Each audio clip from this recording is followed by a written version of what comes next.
فاتر نے حیران ہوتے فوراً اسے دیکھا۔ ابھی تم نے کہا کہ تم کھانا کھا کر آئی ہو اور لینے اپنے بیٹے اور شوہر کے لیے آئی ہو۔ میں کھاؤں میرا بیٹا کھائے، ایک ہی بات ہے۔ کیا عاجزی تھی؟ لمبا آدمی ساکت کھڑا رہا۔ فاتر کا پورا وجود اس عورت کے الفاظ کے بوجھ تلے دب گیا۔ وہ بھوک سے مسکرا رہی تھی کیونکہ اس کے گھر والوں کا پیٹ بھرا تھا۔ وہ کون تھی؟ اس سے زیادہ اہم بات وہ کیا تھی؟ کس سیارے سے آئی تھی؟ فاتر نے آہستہ سے تھوک نگلا۔ ہمدردی کو قابو میں رکھتے اس نے دل نرم نہیں ہونے دیا۔ نہیں، اتنی جلدی نہیں، یہ بس ایک عورت ایسی ہے۔ باقی ساری، اس کی ماں، اس کی بہن رامین، المیرا اور بھی ان گنت عورتیں ایک سی ہوتی ہیں۔ اندر جا کر مانگو، دے دیں گے۔ جھکی نظروں کے باوجود بھی وہ دیکھ سکتا تھا کیسے عورت کا چہرہ کھکلا گیا۔ شکریہ ادا کرتے وہ فوراً سے باورچی خانے میں غائب ہو گئی۔ فاتر نے چہرہ اٹھایا تو اس کے گال شرم سے لال ہو چکے تھے۔ اس عورت نے اس کا شکریہ بھی کہا، کیوں؟ اس نے تو مدد بھی نہیں کی۔ ہاتھ میں تھاما سالن اب ٹھنڈا یک ہو چکا تھا، مگر سوچوں کا گرداب اب اس آخری شکریہ پر جم سا گیا تھا۔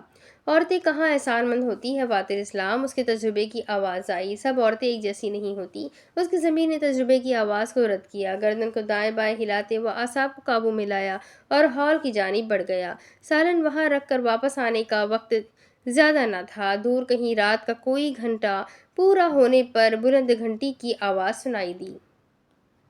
فاتر کا مسکراتا چہرہ ایک دم مرجھا گیا۔ قدم بیچ راہداری میں سست ہوتے تھم گئے۔ اسے دوسری منزل کی سیڑھیاں اترتے لوگوں کو نہیں دیکھنا چاہیے تھا۔ اچھے بھلے ماحول کا ستیہ ناش کر دیا۔ المیرا بھمن کے ساتھ نیچے آ رہی تھی۔ وہ خاموش اکڑ کر چلتے مسکرا رہی تھی، جبکہ بھمن کا چہرہ پرسکون تھا۔ وہ خود کو قابو کر چکا تھا۔ فاتر کی گرفت ہاتھوں میں موجود خالی برتنوں پر سخت ہوئی۔ اپنا رد و بدل اسے برداشت نہیں تھا۔ کوئی فاتر اسلام کی جگہ کسی اور کو بھی دے سکتا ہے۔ المیرا کے ساتھ اسے ہونا چاہیے تھا۔ بھمن ایک غیر ضروری اضافہ تھا، کہانی کا ایک فالتو کردار۔ المیرا نے فاتر کی جگہ کسی اور کو تھمائی تھی۔ غصہ کیوں کرنا آتا؟ المیرا کی قیادت میں چلنا اس پر مکتوب تھا۔ ایک دم جیسے اسے اپنے ہی جملے نے جال میں جکڑا ہو۔ یہ وہ کیا سوچ رہا تھا؟ المیرا کی قیادت میں چلنا اس پر مکتوب تھا۔ یا خدا، کیا اس کی نیند پوری نہیں ہوئی تھی، یا پھر وہ دبیر کی طرح نشہ کرنے لگا ہے؟